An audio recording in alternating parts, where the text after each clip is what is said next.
Okay, we ready to start? Would you like to say your names? Carl, Dave, we're going around giving names. Steve. Andy. Simon. Say your name? Richard. Yeah. Richard. Terry. Still And going to say Richard again. yeah. And Bob, and I'm Kat. I'm just a backup. I hope he'll speak the whole time, but if not, I'm a helper.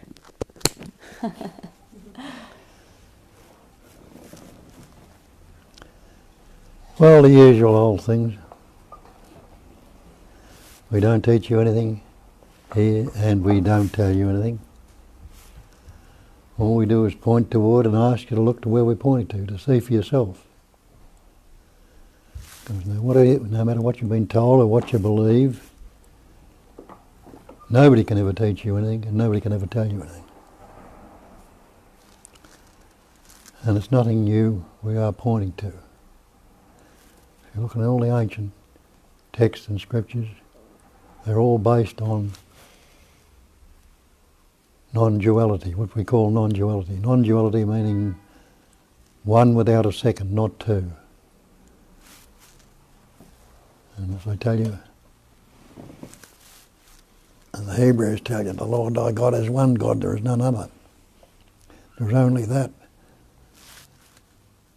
And everything is based on that one. We lose sight of it. Even the very word God is a movement away from it, because that's a label we've learned or acquired.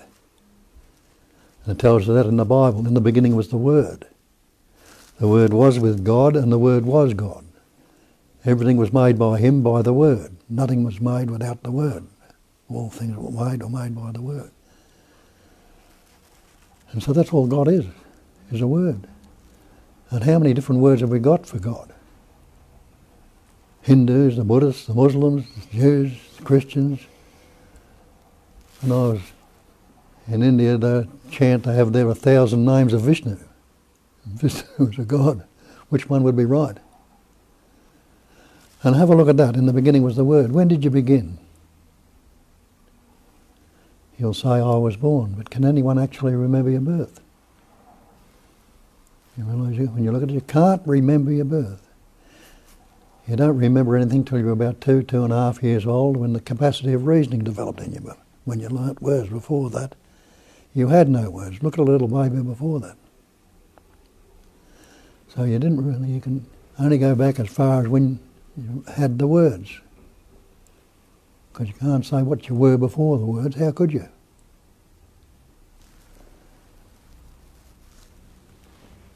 So you didn't begin till the word was coming. Realise that every word you've ever spoken and ever likely to speak has been learnt. Nobody was ever born with any word. You've learnt or picked up all the words along the way. And have a look at the word. And you realise the word is not the thing. Take the word water. Can you drink the word? Can you drink the water? Drink the word. Can you swim in the word? Can you drown in it? You can't. The word fire, can you cook with it? Can you heat yourself with it? So what's this word I or me that we put upon ourselves? And you realise this I or me, we've taken to be the person, the personal. Yeah. And where did that word person come from? Doesn't it come from persona, the mask? Some ancient language, pointing out we got this mask or conceptual image of what we believe ourselves to be, a word we've picked up and learnt along the way and taken to be I or me. And the energy of belief has gone into that. And nobody's ever questioned, but there have been people down through the ages that have questioned it. That's where all the great texts and scriptures come from. Those people have recognised and understood it. But what's happened there? They've set these people up as saints, sages, saviours, seers, or whatever other labels they got for it. And they've worshipped the messenger and lost sight of the message. But the basic message is the same all through. Hear, O Israel, the Lord thy God is one God, there is none other. The Muslims will tell you there is no God but God. Allah is his name. Put a couple of names on that word God. Others will believe in Buddhists or Taoists or whatever. And even the Taoists will tell you the Tao that can be talked of or spoken of is not the Tao. So there's no word or thing, but we've got to use words. We're using words. And again, when you're using words, you realise the description is not the described. And the map is not the territory.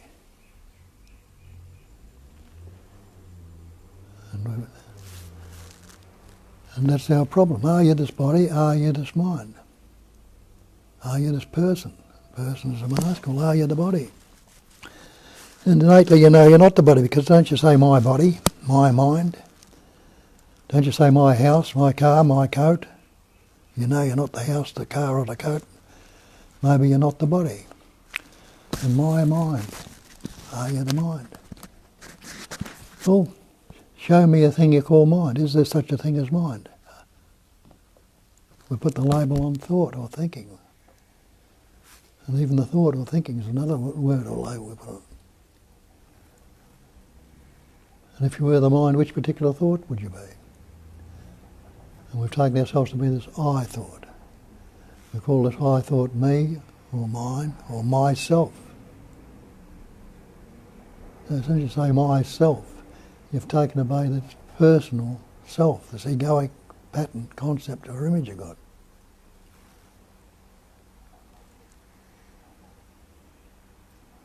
Not realising that it's all impersonal. There's no person anywhere. Hinduism begins to call it the 5 factors, Sat, Chit, Ananda, Nama, Rupa. Existence, consciousness, bliss. Nama, Rupa is name and form. So all these words, all these labels we put upon ourselves are name and form, to trying to describe the shape and form it's appearing in and the label we've put on it.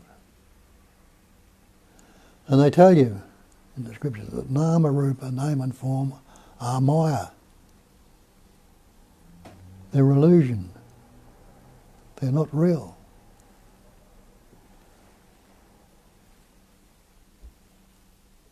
Yet we take the name and the word and use it and believe it, especially this myself, instead of recognising there's only one self. Non-dual, one without a second, is only that. That's the Mahavakya, and everyone he knows, I am that, this is that, that's a chair, that's a carpet, that's the tree, that's the flower, that's you, that's me. Everything is that, which we've put labels or words on that differentiate and discriminate it.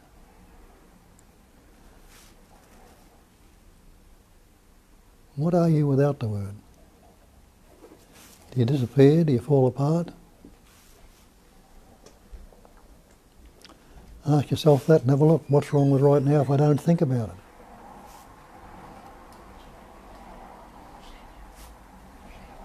Just pause the thought and have a look at it and realise you can't say it's good, bad, pleasant, painful, happy, sad without the thought.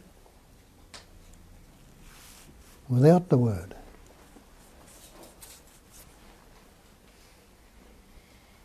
So all this conceptualising words goes on, but without the word, when that thought is paused, have you stopped breathing? Has your heart stopped beating? Has your hair and fingernails stopped growing? Your food stopped being digested? Cells being replaced? They haven't. The functioning, patterning, shaping and forming is still going on, but it doesn't need any label.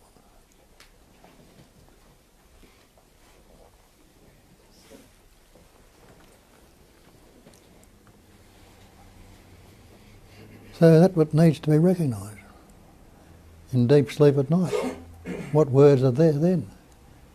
Is it the end of you? Without the word? It's not.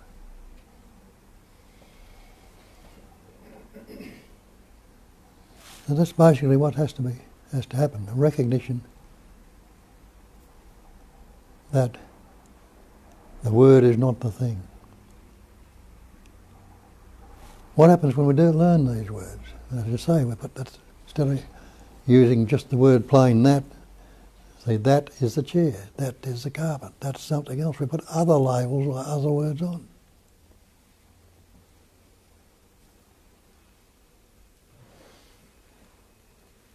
So we get locked into the words, and that's what happens. You can't remember your birth, but you say, I was born. Well, look at that and see, when did you begin? We'll go back as far as your father and your mother.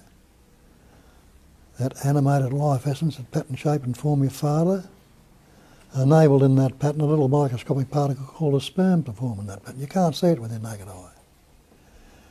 Yet that sperm was suffused with intelligence energy, the activity of knowing. That's why I don't use the term God here, I use the term intelligence energy. The activity of knowing is another way of putting it. Anyone who's not knowing right now, and the ing on it gives it a movement, a vibration, or a expander, or whatever you call it, or somewhat of a movement. The activity of knowing.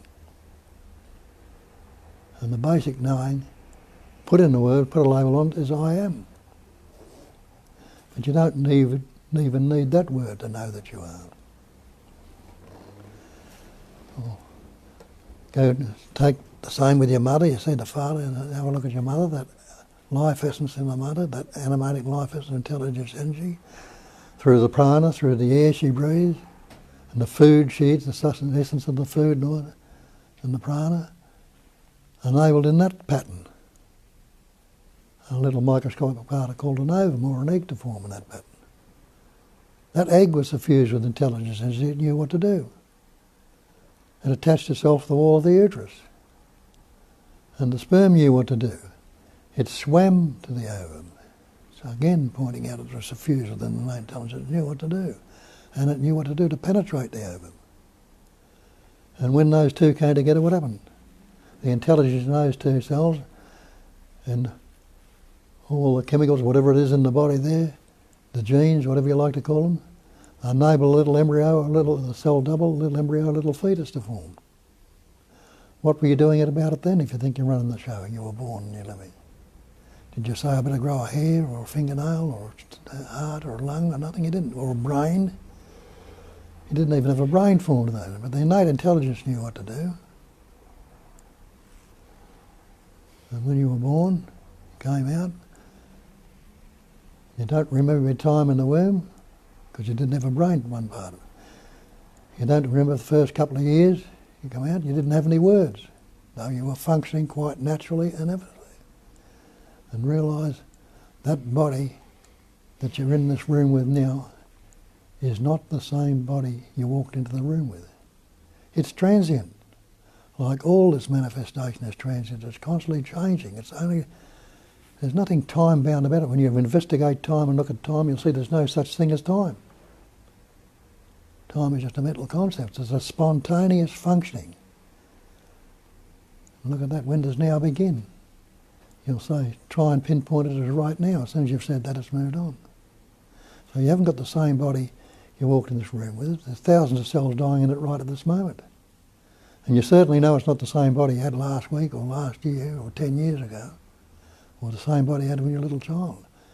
The same sense of presence, the same natural functioning intelligence energy was in it, functioning and living. When you learnt words, it was able to say I, and that's what's happened. We've added to these words I all sorts of concepts, other words, to give it some shape and form and reality. I'm Bob, I'm an Australian, my parents told me. I'm a good fella, I'm not so good. I'm anxious, I'm fearful, I'm happy, I'm depressed. Taken on all these concepts and added them to this I thought, and they're seemingly real. So now we've got this conceptual image that is unhappy, it is fearful, it is anxious, it's resentful, it's full of self-pity or depressed. Whatever concept or idea comes up and added onto it. So you see that all our problems come from this relating to this conceptual image, this self-centre, the reference point, or the ego. Ego is the problem. And they'll tell you in the scriptures you've got to get rid of this ego. You've got to beat it, melt it over the head, do sublimate it, do with this or that with it. But when you investigate and see it doesn't really exist. It never ever existed. We've taken on a belief in something that never was the actuality. But how does it work? You've got this ego. And everything becomes relative to this ego. So all our problems are problems of relativity or relationship. And what are we relating to? This conceptual image we've got, this me, this Bob, this Jane and the good fellow. Everything I relate to that image. See how that works. Something comes up and I like it. How do you know? Well, I've had this experience before and it was good. And we don't want the good things to go, not realising they're transient, no matter how much you love them, no matter how much you want to keep them there. Try as much as you like and see that in your life. Hasn't there been someone around you that loved you, that moved on, or someone's moved on, or died, or left you? And things have changed, your job's changed, everything's changed. But we don't want these good things to go, so what do? We resist it from going. We try to keep it there. And don't you realise that any resistance you are in conflict. You're in conflict with it. And any conflict you are in makes you anxious, fearful, unhappy, depressed, guilty, jealous, envious. And that conflict is uneasiness. Or another word or word label for that is disease. So there's resistance, conflict, disease going on this all the time. Something comes up that I don't like. Again, I immediately jump on that one. Try to get rid of it this time. So we resist it from being there. Again, resistance, conflict and disease. This is constantly going on in our life. All because we've taken on this belief that we are this egoic persona, this mask, the conceptual image. And it needs to be recognised that we are this. Have a look and see if this person's real.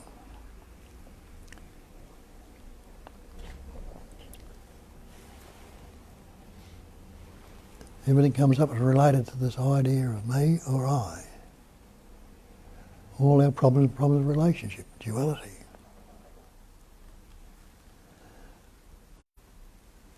Now have a look and see if this I or me or this self-centre is real. And I'll ask you to look along these lines. Everybody is seeing right now, everybody is hearing right now. Isn't that a fact? You can't negate that.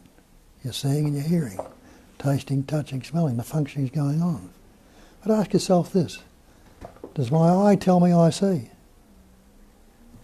My eye's not saying, look at this Bob, or look at that, that's good, or that's nice, that's pleasant. My eye can't say anything, but it is the instrument through which the seeing is happening. And that instrument is translated by the thought, I see. The same with the hearing. No, he's not saying listen to this or listen to that, that's good. But it is the instrument through which the hearing's happening. And again it's translated by the thought, I hear. But have a look at this. Can that thought I see actually see? Shut your eyes, look around the room and see what you can see with a thought. Prove it to yourself right now. And you realise you can't see anything with a thought. Put your hands over your ears and see what you can hear with a thought. Blot your ears out. And you really can't hear anything with a thought. So you see this thought up entity, me, Bob, the Australian, that thinks it's seeing, hearing, tasting, touching, but can't see. The thought I see can't see, the thought I hear can't hear. The thought I'm aware is not your awareness. And have a look at that. Is anybody unaware in this room right now? And you realise you're not unaware, you can't negate it.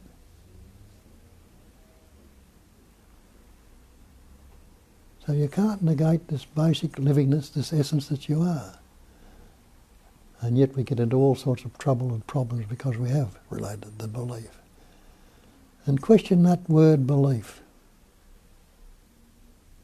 Where did that come from? Look at your dictionary. Look at your definition in the dictionary of the word belief. And you'll see it's an unquestioned acceptance of something in the absence of reason. Acceptance of an alleged fact. an alleged fact. You've been told all these things, that they're all now, if you haven't seen them and living them, alleged facts, without positive knowledge or proof. And when you put these alleged facts to the test and really investigate them, you realise the false cannot stand up to investigation. It cannot. And you realise this ego that we believe to be real has got no substance or got no independent nature. It can't stand on its own. There's nothing static in this manifestation whatsoever. There's nothing you can say, this is what I am. That sense of presence translates through the mind as the thought. But can you say what the sense of presence is? This immediacy is. You can't negate it, but you can't give it any static point or any substance or any independent nature. So that's why we say the ego is a fiction. Look along those lines. Recognise for yourself if you want to. If you don't believe it, you want to carry on. There's no concern of mine. It's up to each and every one of you to take it and get it for yourself, because no matter how much you look at it, nobody's ever going to give it to you. And some of you might have been on the track for 10, 20, 30 years or more, doing all sorts of practices, meditations and things like that. And you're intelligent people. Why haven't you found the answer? If you're intelligent people. Maybe because you've been looking in the mind, you realise what they say, you will not find the answer in the mind. There is no such thing as peace of mind. The mind is never that peace. That's the nature of the mind to vibrate. That's why the ancients called it the peace that passeth all understanding. It can't be understood or grasped with the mind, with the concept.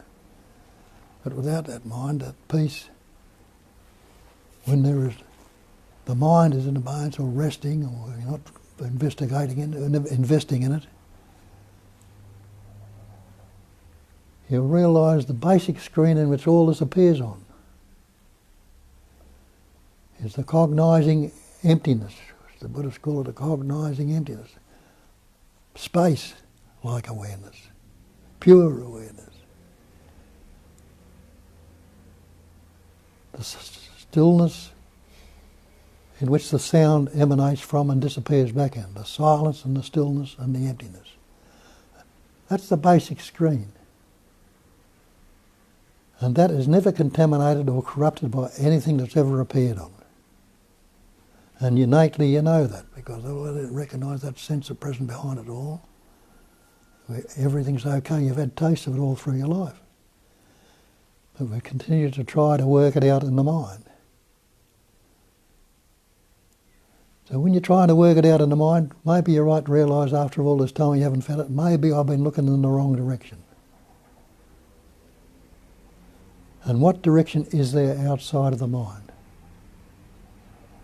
You recognise there's only one direction outside of the mind, that's full stop. Again, what happens when you pause that thought? Don't go there. Do you disappear without the thought? Is it the end of you? Is it the finish of you? It's not when you go to sleep when there's no thought. It's not if you pause the thought right now and have a look at it. And that's where the peace is. That's where the uncaused joy and sense of well-being is, if you like to call it that. You can't put those labels on. You can't put any label on. But it is the natural state. You can take over from there. Yeah, we're quite good for time. Yeah, so it's just one, that's why it's called non-duality. It's just about one essence that appears as everything. It doesn't look this way when we look around. It feels like there is a diversity of forms or objects or concepts, or everything is packed up and filled up with things. That is because of the symbolic language. Before the symbolic language started labeling things, nothing was known as separated. So separation is purely conceptual. Also, if we look at the science, I mean, from anywhere you can find that everything is just a bundle of vibrating particles, that in one instance they create the matter, in another instance they create the sound or the light, or it's a different frequency for X-ray or for whatever, microwaves and other waves, and that's why we call that whole appearance, Bob called it intelligence energy, because it is intelligent, is self-knowing, self-aware, and is energy, it is in movement. It means it vibrates. So all that diversity of forms is just a diversity of different ways it expresses itself. The one intelligence expresses itself in as different vibrations, different patterns. So from this perspective, nothing and nobody is separated from that one life. And being able to see the glimpse of itself in another forms is what is. We could say is the purpose for the expression, but we don't really know. It is what is. So the fact is that this aware consciousness or awareness or the life essence or intelligence has glimpse of itself as another, as the form. But because that form is moving, is changing, is coming and going, just like every thought, every sound, everything is just popping in and out of existence. That's why we call it is unreal, is Maya. It is not permanent, so it's not to be taken too seriously. Even if some of the forms may last for aeons or thousands of years, that is only semi-permanent when we look from the human perspective. But when we wake up from the idea of being separate human, locked in the body, or locked in the mind, or even being the body or being the mind, which is the most ridiculous of it all, because that's constantly changing also, then the scales or perspectives to which we relate the permanence or impermanence just fades away. So then everything that is conceivable or visible is just a passing phenomena. And one that is not passing and is not a phenomena is the awareness. Equally, there is awareness of thinking.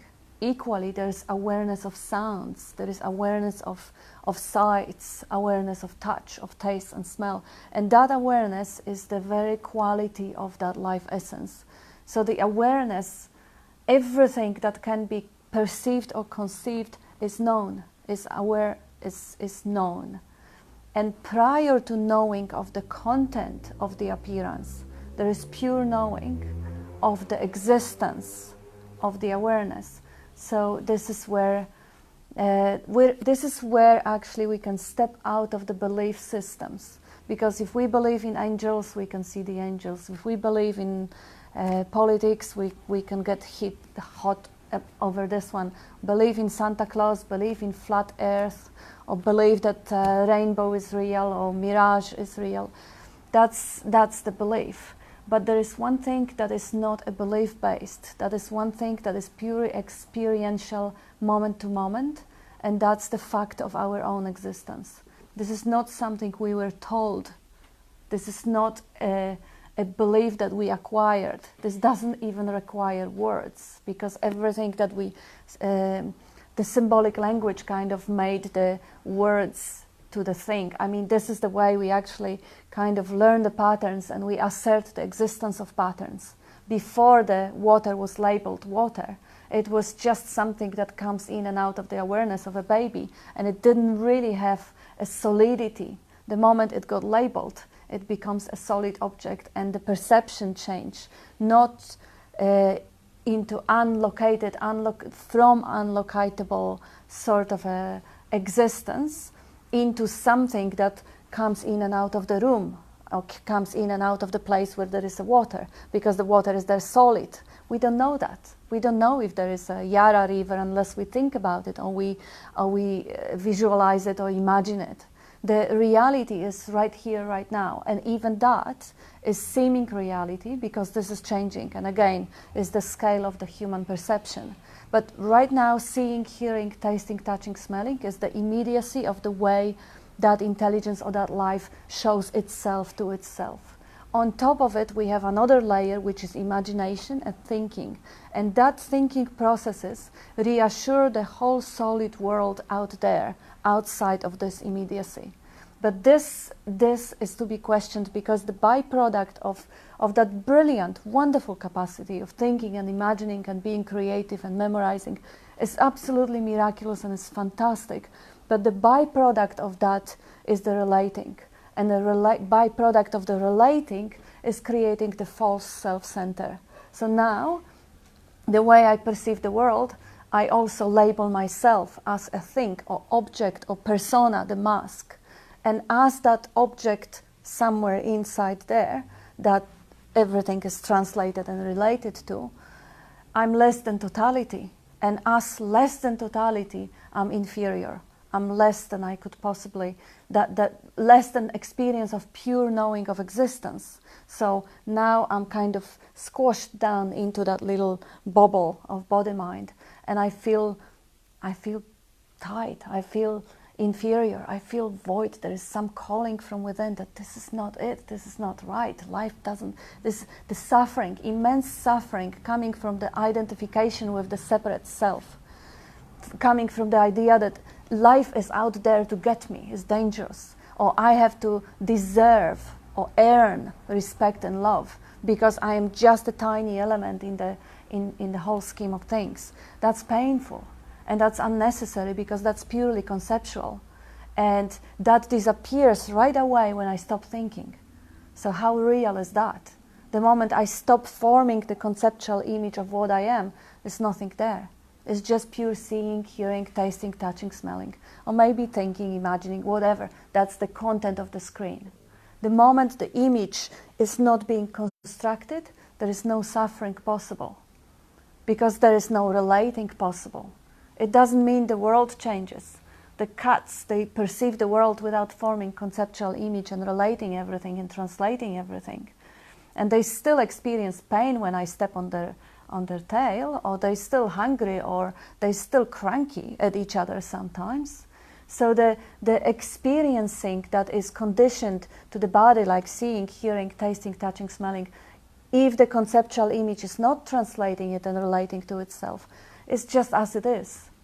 It's just as it is. And the sting of life, the seriousness of life, the painfulness of life is kind of fading when it comes, even if it comes the idea that preference, okay, I don't want him to have a headache or whatever, that preference is right away recognized as a passing thought, as a cloud. It's not serious anymore. Life is looked after itself. It doesn't mean that people often told Bob that, oh yeah, okay, if I'm not the doer, I'm not going to do anything anymore. Well, you're not the doer of non-doing either, because life functions the way it has been conditioned. The cat is meowing, the artist is creating art, the singer is singing, and the asshole is being itself also. So, so that's the simplicity of it. The way life appears to itself, and on top of it, the creation of the center, just coming out as a byproduct of learning the language and having symbols for everything, and the perception which kind of seduces us to the belief that the world is solid and stable, and the body is moving in and out of this stable environment, rather than awareness being solid and stable, the space and everything moving in and out of the awareness, which is the actuality of the experience. Because of the thinking, this has been translated the other way around, and this has been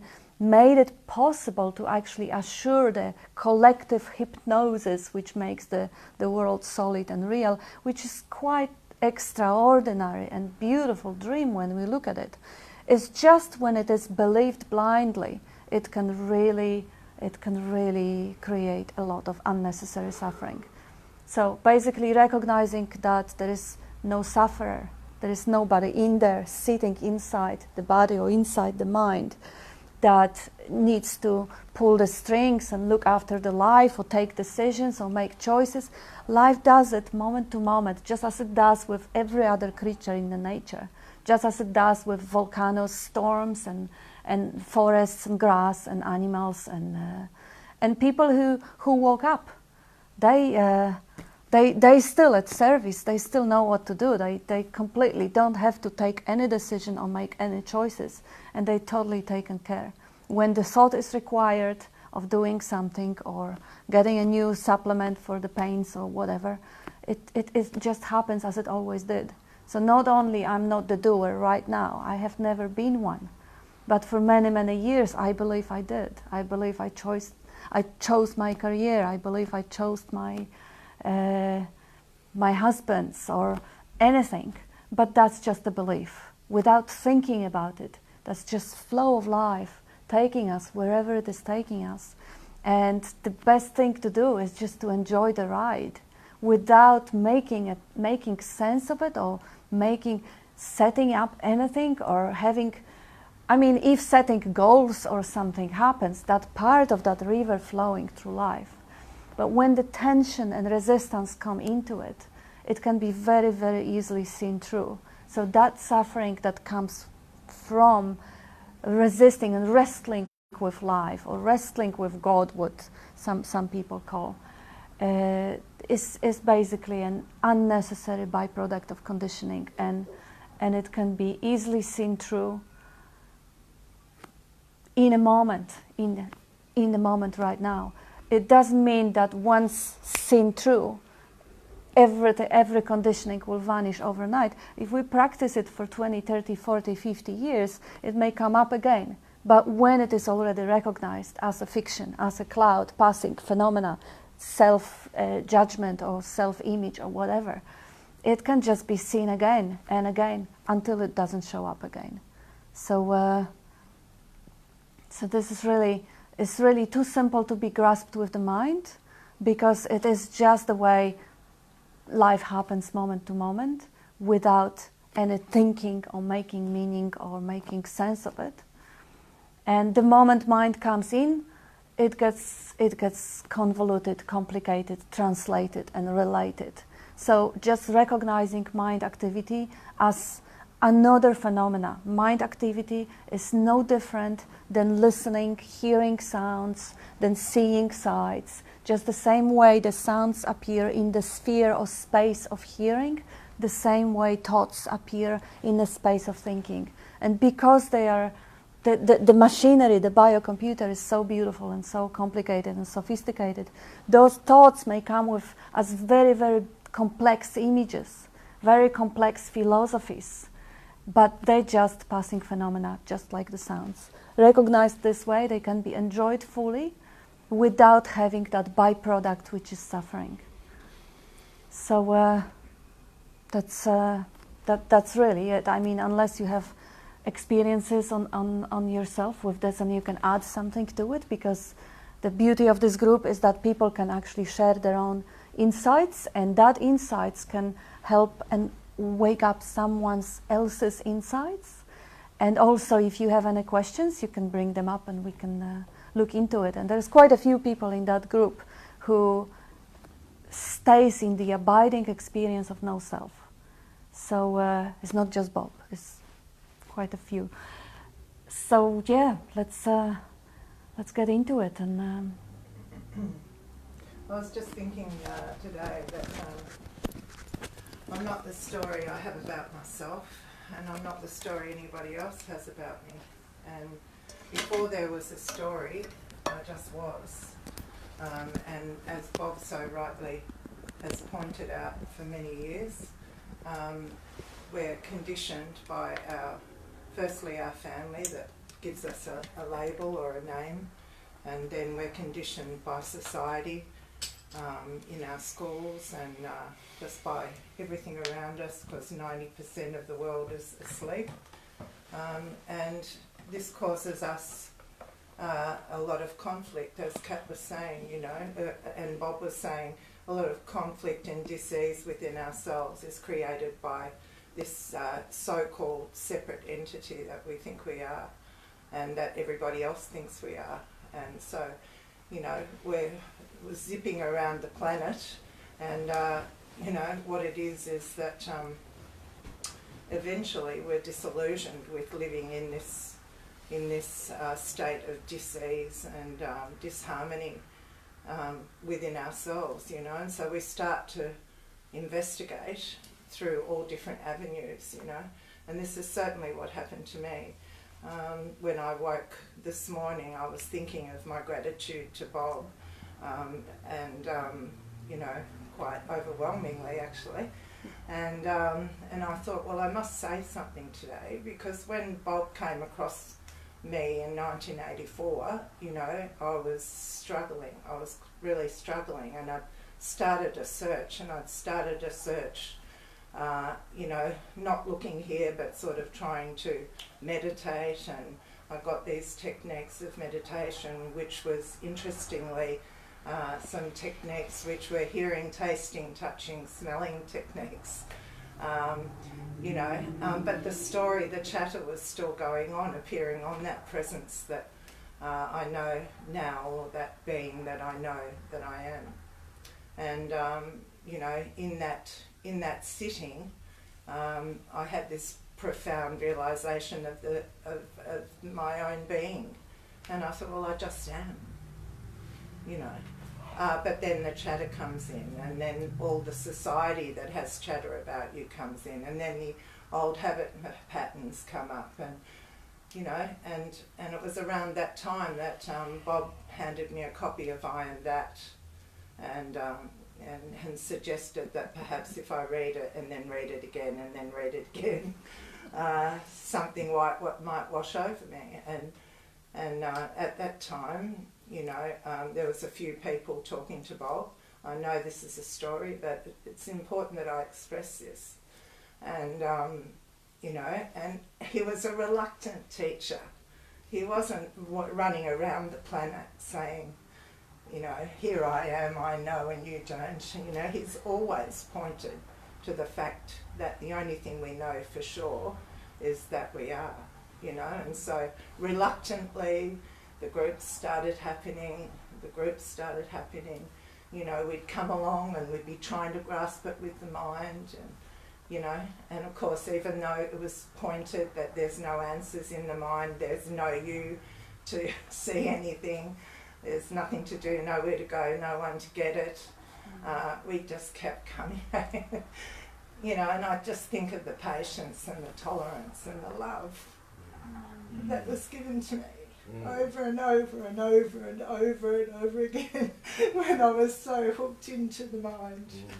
And it's just, I don't know, it just overwhelmed me, the love that I have for you, Bob, and the gratitude I have to you, that every single time you pointed and we'd laugh, you know, and you'd say, foiled again, you know, and just a recognition of the truth that eats away the lie, and this was just all coming up for me today.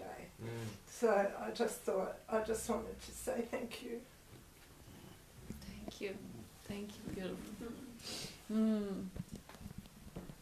How does it make you feel, Bob? How does it make you feel? Don't cross your legs. To point out here, I'm not a Buddhist, I'm not a Christian, I'm not a Muslim, I'm not a Hebrew or Jew or whatever else there is, but I take points from all of those great teachings. The truth, well, we're all based on the truth, and there is truth in all of them, but there's a lot of restrictions and bullshit in them too that stuff people, and people get locked into it and stay there. But have a look and see what resonates with you in all those great texts, or whatever you've read of it, or hear. And everybody's racing around looking at this and looking at that, think they're going to find the answer in the mind. You might get an insight out of it, yeah, sure. But where does that insight come up? In your own innate intelligence, own recognition and resonation with it. And then it's yours. So, go on. Anyone else going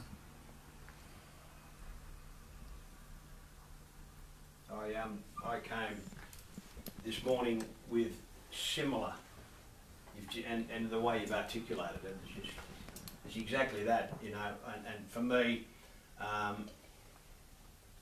it was more simplistic, and that is, thank you, Bob, thank you, Kat, for being you. allowing me to be me. Mm. You know? Thank you. And that's where it sort of really, as it really resonates deeply. It's fantastic. Mm.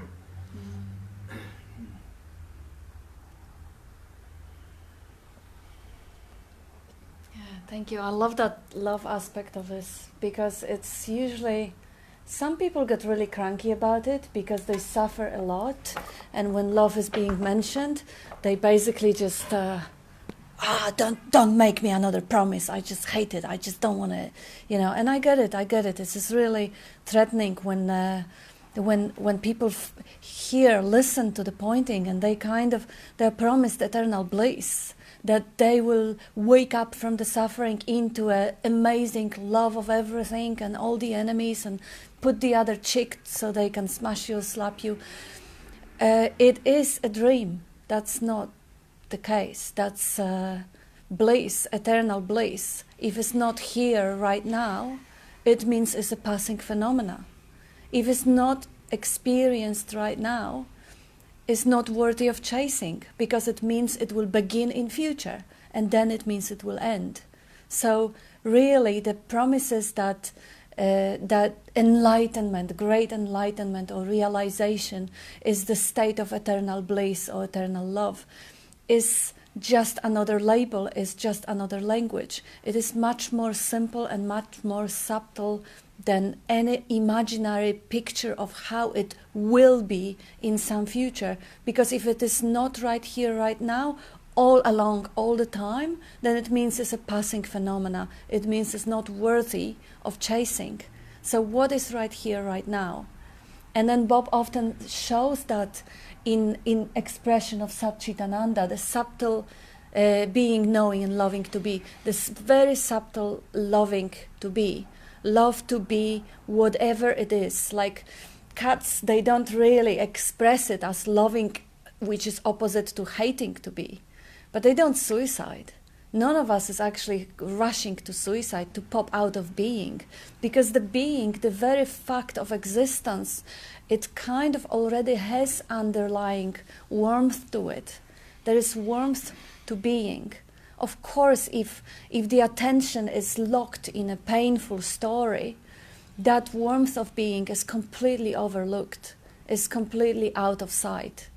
But when the attention comes back to its source and is just purely self-aware, there is warmth of being there. It's not an ecstatic, orgasmic state of bliss, which would fire the fuses, burn the computer, and that would be it.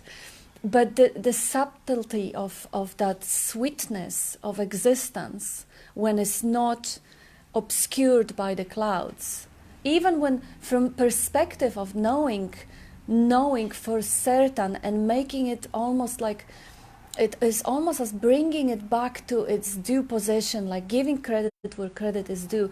If not for that life essence, there would be no feeling, no thought, no sight, no sound, nothing. So that life essence is obviously the basic screen of awareness, is the number one priority for everything else to exist. Bob often says, if not one, there wouldn't be two. The one has to first be there to actually appear as many. So bringing that love to what it would really kind of deserves its own source, bringing the importance and attention to its own source, is bringing that love of existence back to sight, because now the attention is not wasted in the obscuration. And from this perspective, obscuration is a beautiful ride. So the being a sky, clouds don't touch me. Only when I am the tiny little person down on earth, far away from the sky, far away from the sun, then of course when the clouds come over, sun is invisible and light is invisible, space and sky is all invisible, it's dark and it's gloomy and it's horrible. But I'm not that tiny little ant there down on the earth. I am the sky. I am the sky expressing and experiencing itself as every form that has and celebrates its being, its apparent being as separate. So there is a different flavor to this particular form. It has different personality pattern. It has different tastes to music or foods or whatever. It has different things make it cranky or whatever. But other patterns have yet different qualities. But the being, the quality of existence, is always the same. It's the same to everything, because this is something that is pre-sensory. Only sensory informations constantly change. Sounds, sights, thoughts, they are sensory. The way Buddhists take the mind to be a sense, one of the senses, because it's vibrating also. But the pre-sense, that's why we call it presence, pre-sense, prior to senses. This is home. This is the source. This is the place that really, that source of that warmth or love of being, that if literally devoid from all distractions, does turn into bliss.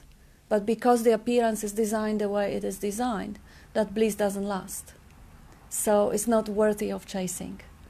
But it is there underlying. The moment awakening from the dream comes about, as they say, the DMT releases in the brain and that bliss comes back to the force. But what's happening in the dream, we can wake up to it. Waking up from being a person into being alive, experiencing this magnificent dream. Why wake up from the dream? Wake up from the dream would mean that the dream disappears, just like we wake up at night and the dream disappears, vanishes. Now, this dream, we can experience fully being woken up to it, rather than woken up from it when we die, when the body dies.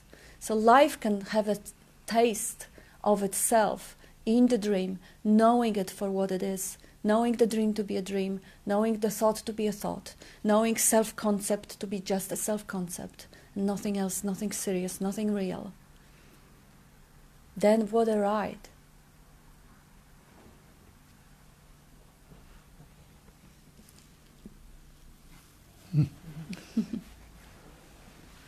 That idea of eternity. People think eternity starts from some big bang millions of light years ago, but anything started with a big bang or anything at all. It had any beginning. It'd have to have an end. And it can't be eternity. Eternity is right in this moment. When can you say this moment's beginning? You say beginning right now. As you even saying that it's ending and then beginning again. So you see it's all spontaneous. So when you look at that and see time itself as a mental concept, if you ask yourself, is there a past if I don't think about it? You can't say there's a past without a thought. Is there a future if I don't think about it? Then you'll say, well, I was in the past. I'll say, try and actually live a moment ago. You can't go back and live a moment ago. You can recall it. The only actuality you're giving it is why you're recalling it in this moment. Nobody in this room can tell me what you thought of a minute ago now unless you're recalling it. It's already gone. Same with the future. You can imagine and anticipate what you're going to do when you leave here next week and all the rest of it. But that imagination and anticipation is going on right now. So that is eternity, what doesn't have a beginning or an ending. It's a spontaneous actual functioning. Also said about this manifestation, a phenomenal manifestation.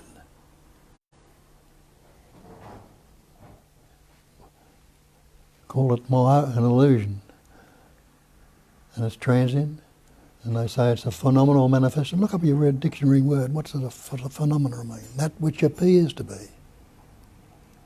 So all this manifestation is Maya. You and me and everything in it is only appearing to be. Break that body down. How solid is it if you put it under a microscope? Can you pinpoint where it starts or begins or anything at all? So it's only appearing only. But the basic screen that appears, like that mirror behind you in the end of the room, have a look in that. What do you see in it? You see nothing but reflections or images. You can't say they're not there. But go up to the mirror and try and grab a reflection or an image out of the mirror. All you'll do is grab the glass. And you realise it's a poor analogy because a mirror needs something outside itself to reflect in. But this manifestation is all taking place within that space-like awareness and silence, stillness. That's the screen. Now, is that mirror ever contaminated or corrupted by any of the reflections that appear in it? None whatsoever.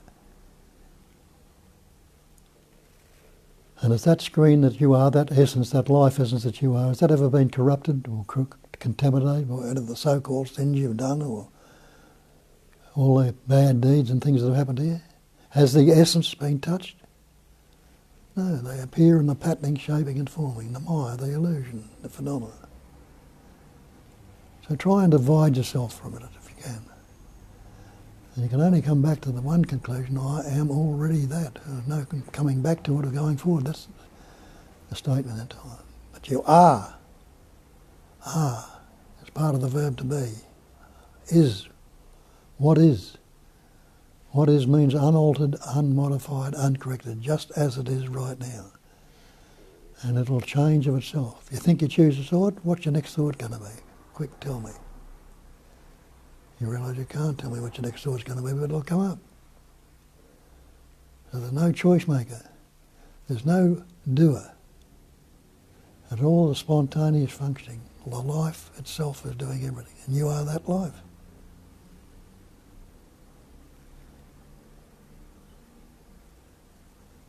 Feel free to say something if you want to.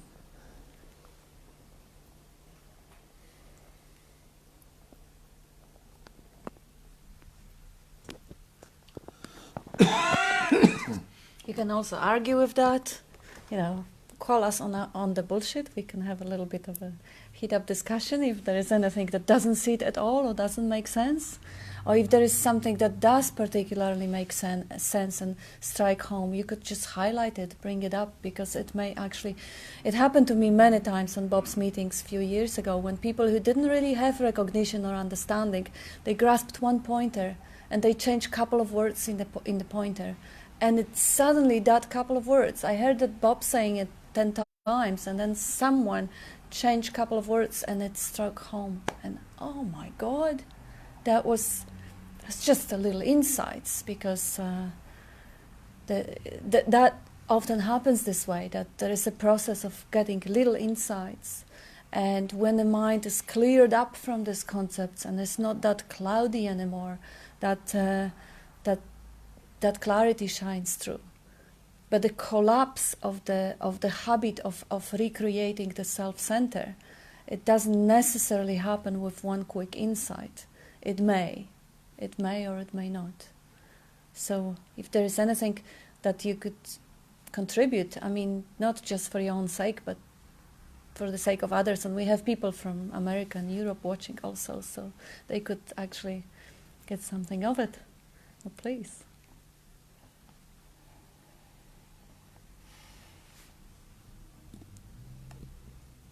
How about you, Terry? You want to say something? I was enjoying the silence, actually. It's hard to know what to say when no one asks any questions.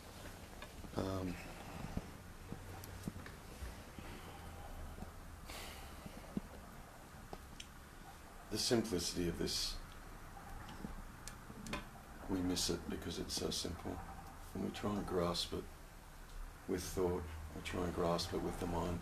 And look, initially that's okay, because that's all we got, that's what we operate with and from. But there comes a point where that becomes unsatisfactory. You've asked all the questions and you've read all the books and you've asked Bob a million questions and you get the same answers back. And nowadays people even jump on YouTube and watch other people talking about it. Back in the 80s there wasn't YouTube, was there, Jane? No. We just had a copy of I Am That. And Bob. And Bob. And that was it. And that was enough. Yeah. So it's, if the questions have to be exhausted They have to be. So if you're sitting there and you've got them, for God's sake, get them out. Like, ask them. Otherwise you're just going to you'll just stay where you are, going round and round and round in one's head, you know. It just needs to be seen through. You have to see through it, you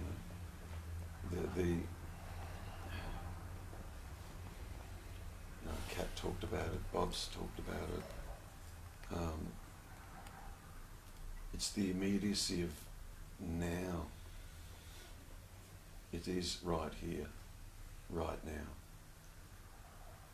And I said this I think last Sunday, you know, you kind of have one or two options. You can go on identifying with all the thoughts and the images and the memories and so on and so forth and call that you. Or you can shift attention to that is actually real and present, which is right here, right now. This present moment, which never goes away. It's always right here, right now.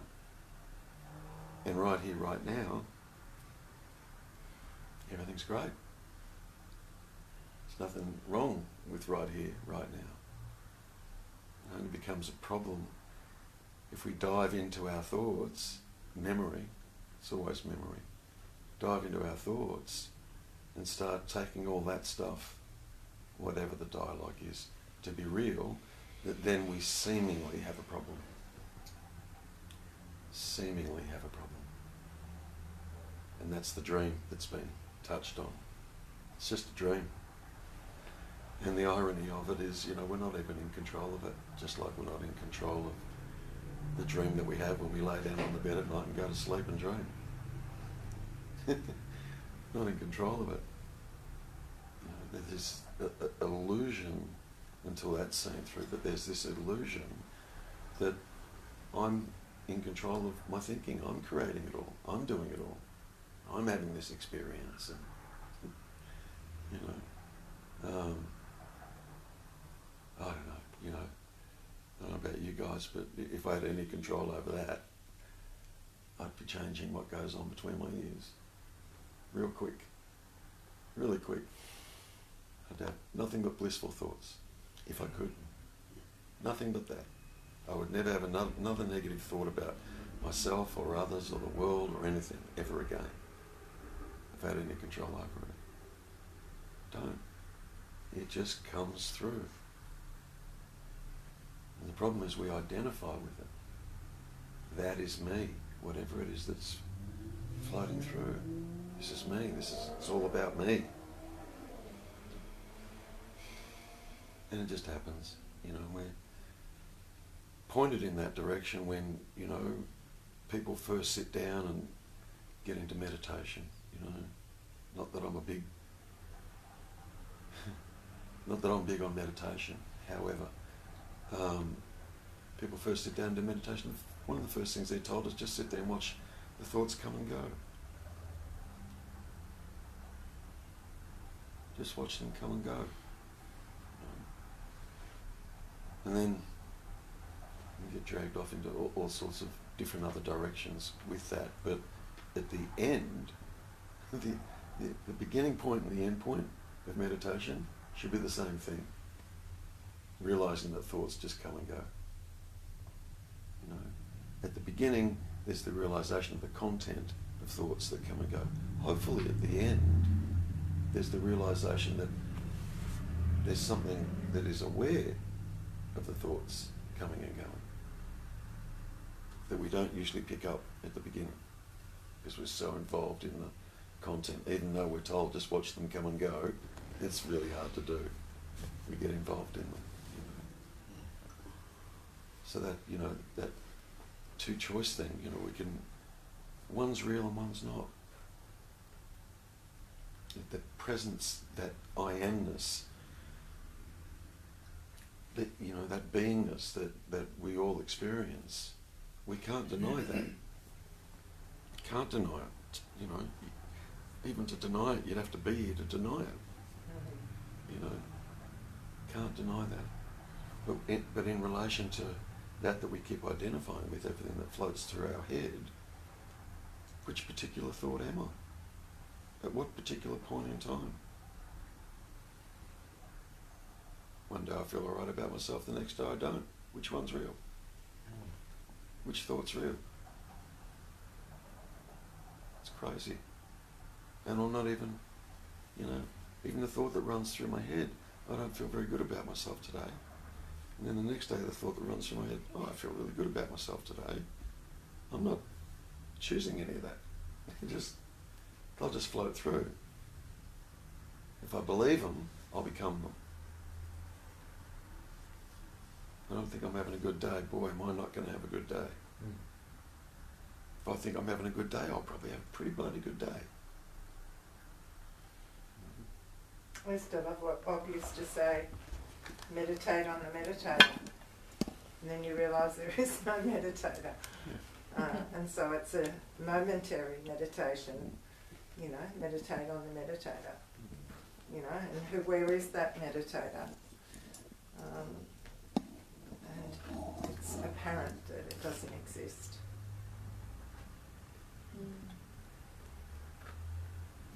For me, the struggle that I've had and it's really become evident even in our phone conversation yesterday, Kat.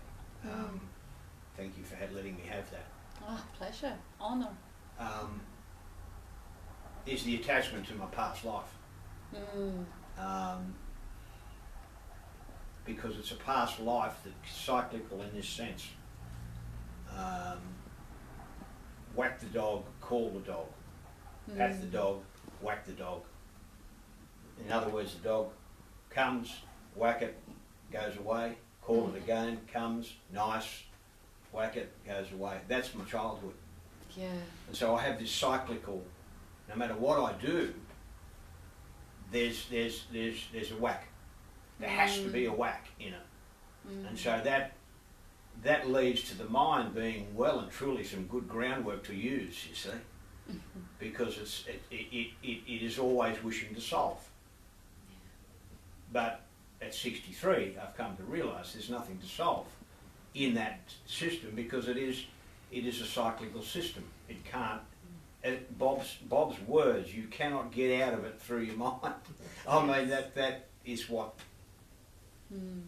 started to give me a reference point, pointing to, and even though I'm reminding myself of that, it was the one thing that really gave me moments of clarity, moments of peace, and through the non-attachment of slowly letting go of that cyclical. It's not a pleasant, because as Terry says, you have some great days, and then you have some lousy days, and they're like this.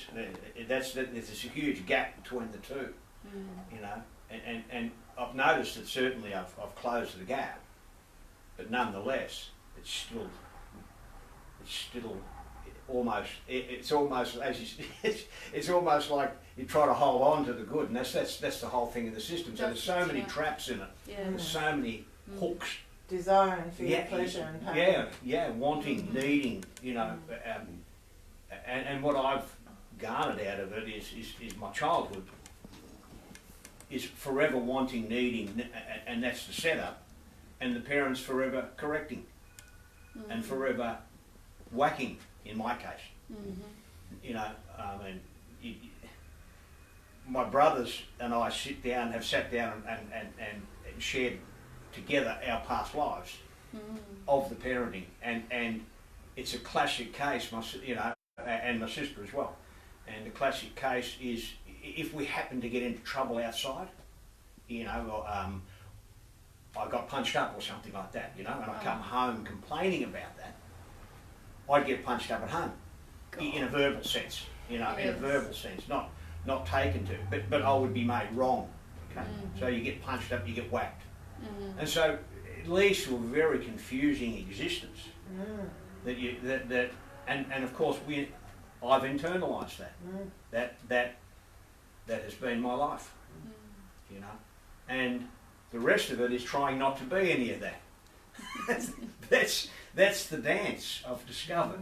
Yeah. I've spent my whole life trying not to be The past. the stupid and dumb child, confused, leading to dumb and stupid. Then, of course, as an adult, going, I'm not going to be these things, so I'll prove to everybody, and I did. I didn't become the multi-millionaire, but I did pretty well. But the pattern, because of my attachment to it, had to, and it's the whack the dog. I would always pull the rug out from my own feet.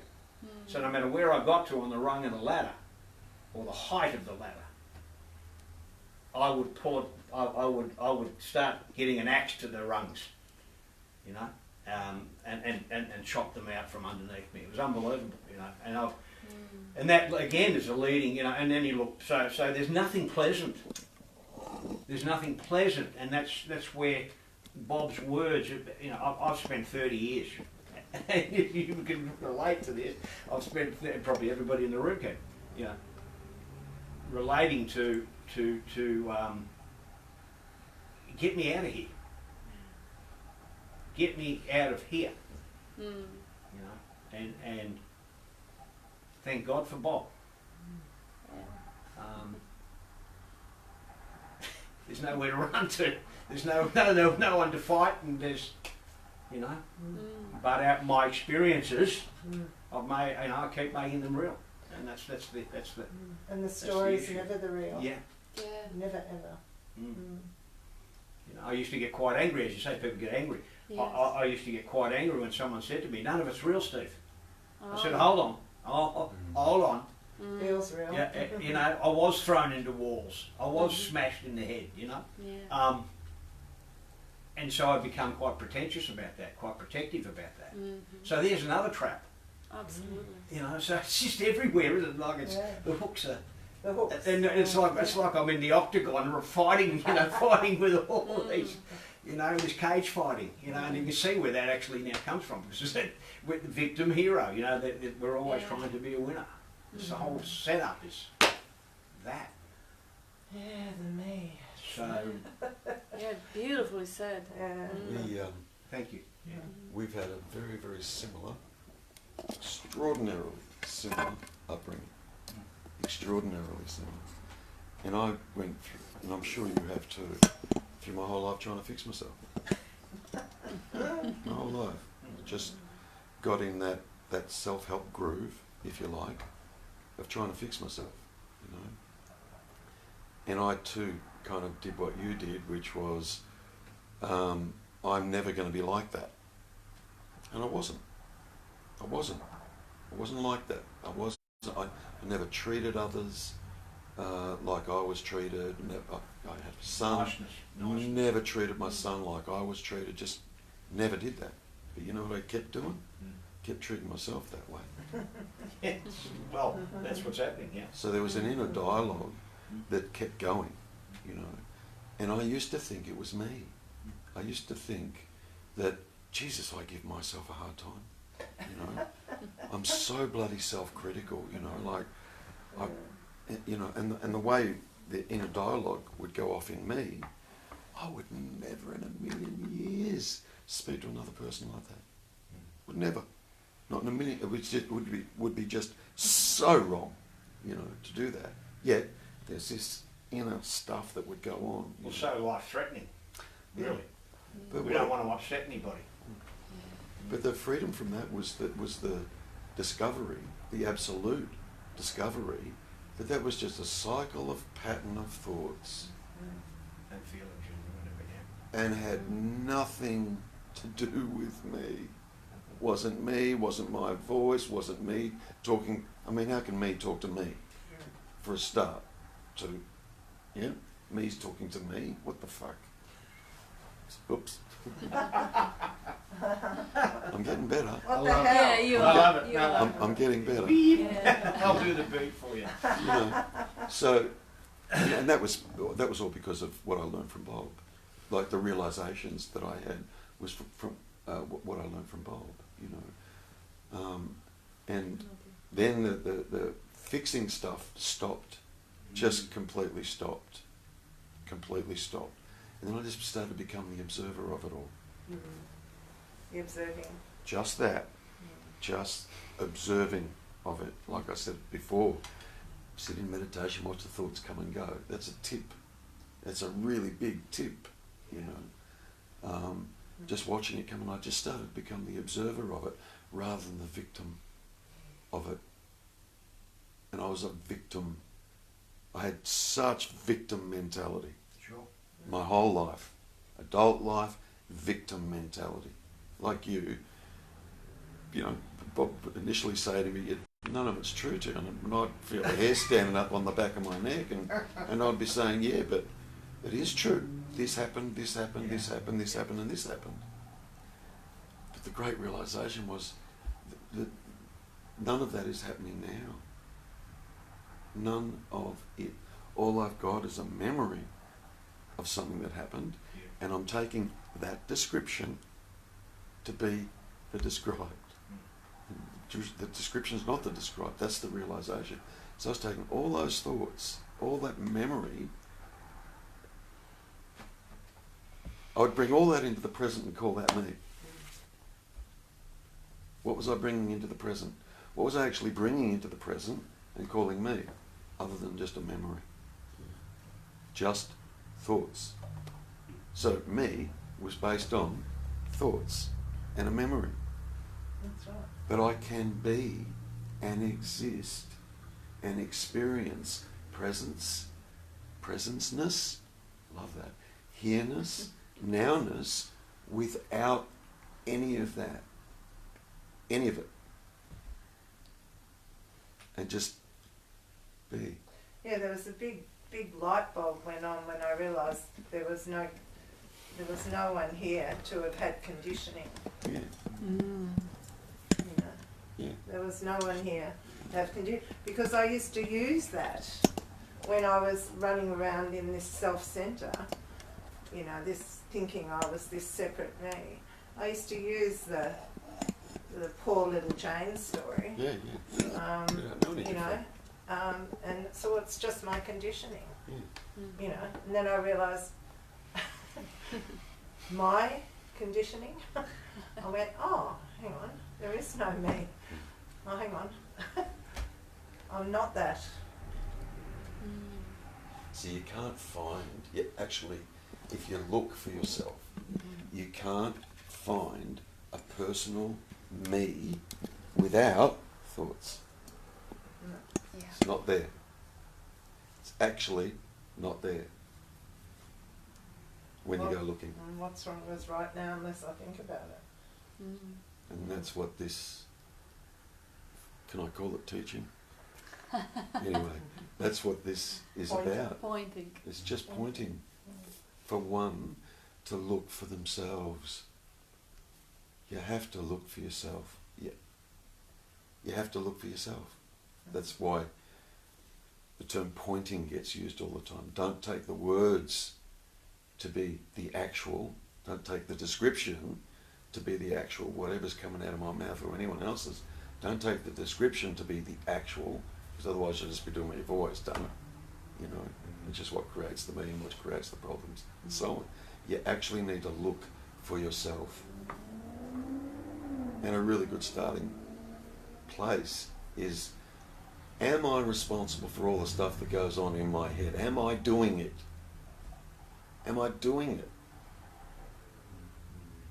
Like, really, am I doing it? You'll find you're not.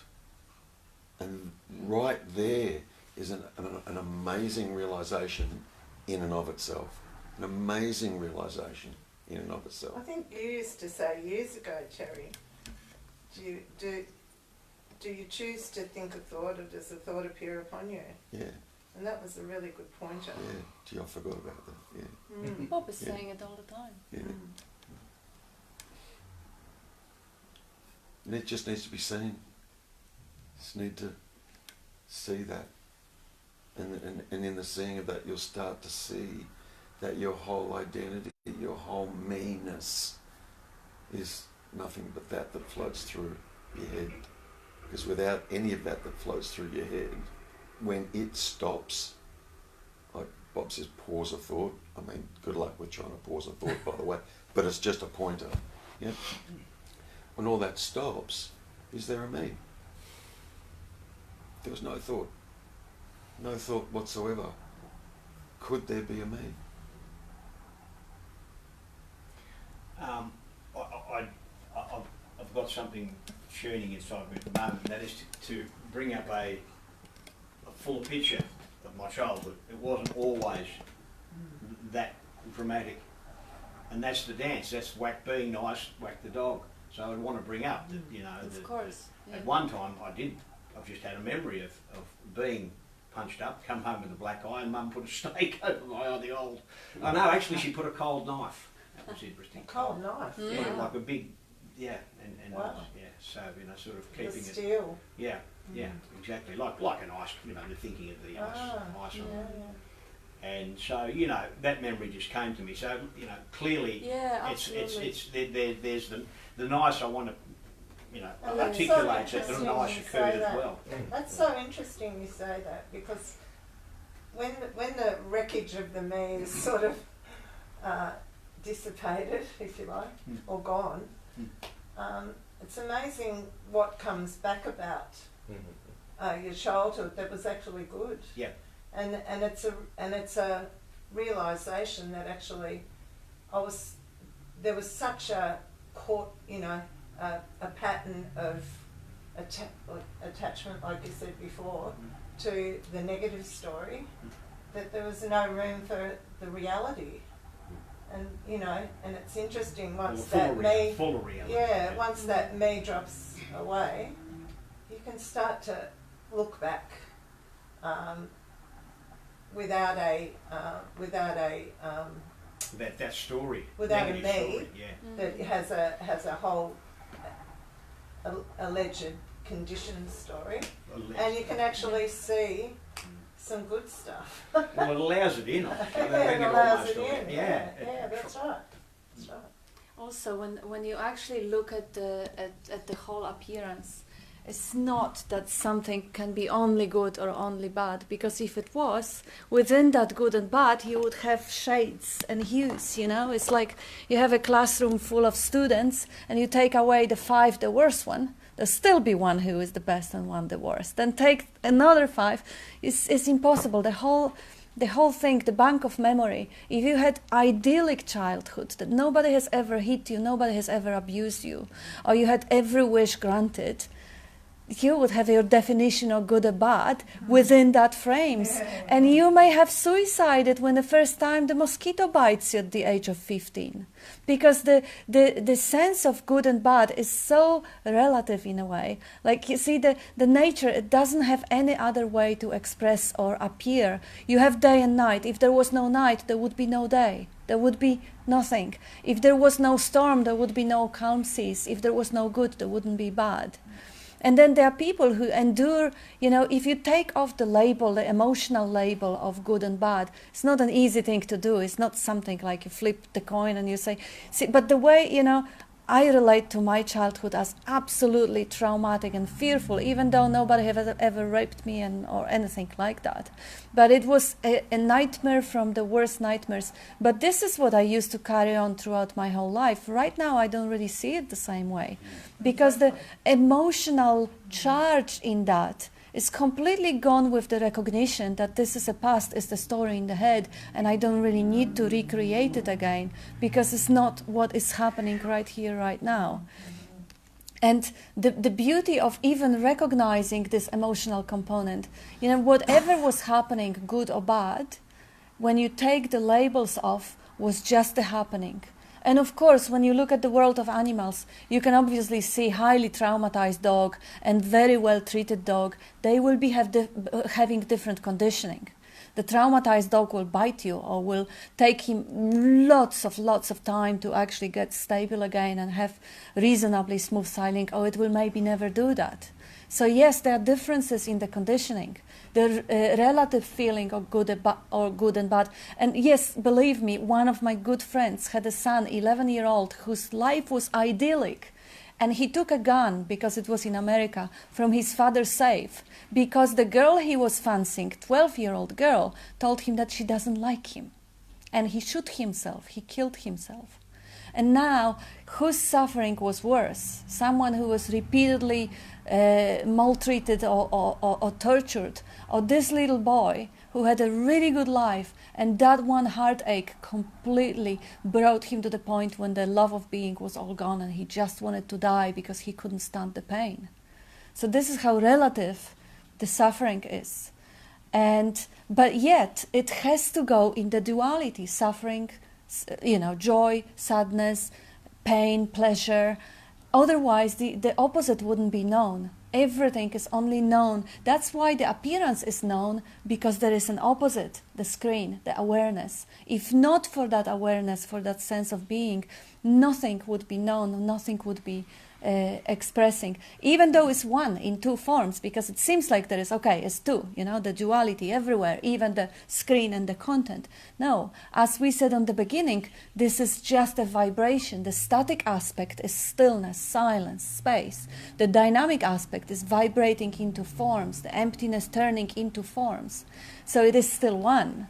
It is still pleasure and pain, day and night, the suffering, past, future, they all just vibrations, they're just ways it demonstrates itself to itself. They're all one. But the good thing, and it was really something that worked for me when Bob was showing this, because we often take ourselves to be a concept. I mean, when I came to Bob, it was only a few years ago, I didn't think I was the body anymore, because I've investigated enough. I knew how body is changing, and I knew how could I? There's not even one cell in that body. Even the original self, like the cell which Bob was saying, ovum sperm that started dividing, is long since gone. There is absolutely zero that is lasting. But then I was thinking I was my thinking, my mind, or my story, conceptual image. But this is when Bob pointed out, look how the conceptual image of you change. And I remember the conceptual image of being 5 years old, always anxious, always feeling out of place, always getting that everyone else knows what to do and where to go, and I'm just so lost, so overwhelmed all the time. This image is not there anymore. The image of being teenager. On a good day, like Terry said, on a good day, oh gosh, I was smart and sexy and fun. On a bad day, I was ugly and rough, and who would ever want it? That shit is constantly changing. So what's real about it? What's real about defining ourselves as a conceptual image that sits there and is somehow, it has, there is a sense of emotional connection with the body, obviously, because the same way people have emotional connection with a favorite dress or a favorite car, but it doesn't mean that I am this, and it doesn't even mean I am this emotion, because even the emotion changes on a good days or a bad days, or good moments or bad moments. So to actually see, even constructing the self, the little dwarf that sits there and seemingly is responsible for life, even that image, how it changes moment to moment, or day to day, or year to year, it actually dispels the spell, because it is almost like a spell. We believe in phantom. We believe that we are the mask, the persona, the personality. And that's actually when we believe this is a personality. Every one of us had habits that are not here anymore, that have been broken. The personalities can be worked on, can be adjusted, can be medicated, or can be transplanted even through hypnosis or through therapies or whatever. But anyway, those are just set of patterns. Now, who is there to say, I am that set of patterns? Because if that I am, which is the sense of presence, doesn't take upon the word or the idea that I am a set of patterns, the pattern of the body, or pattern of personality, or pattern of emotions, if it doesn't say it, again, this is just language. What is it? There is a sense of presence without the word taken, or idea, or mental image. Where is that presence ending? Is it really ending with the skin of the body, without the concept? No, it isn't. Does it have any shape or any form? To have the shape or form, I need the mental image or concept. Without the thought, without mental image or concept, I cannot say what I am or how I am, how big or how small or how vast. I can't. Without conceptualizing separate self, I don't have one. I don't. I am. I'm sense of presence. But what I am is absolutely unthinkable, undescribable, because it requires concept and it requires someone outside of that presence to refer to it and define it. Like, who would be defining, if I, let's say, define myself as energy or as presence or as body, how do I know that? Where am I looking from? So now I'm the screen looking at the form. Obviously, the form is a content. I'm the one who is looking. I'm the one who is aware. So stepping back from any sort of identification, the one thing that is left is pure awareness, pure knowingness of whatever is being described or defined as a concept. Nothing that is known as a concept can be the knower, because the knowing of it includes the, and then what Bob was saying in the beginning, the seeing, seer, and the seen are only separated conceptually, only because the seeing is happening.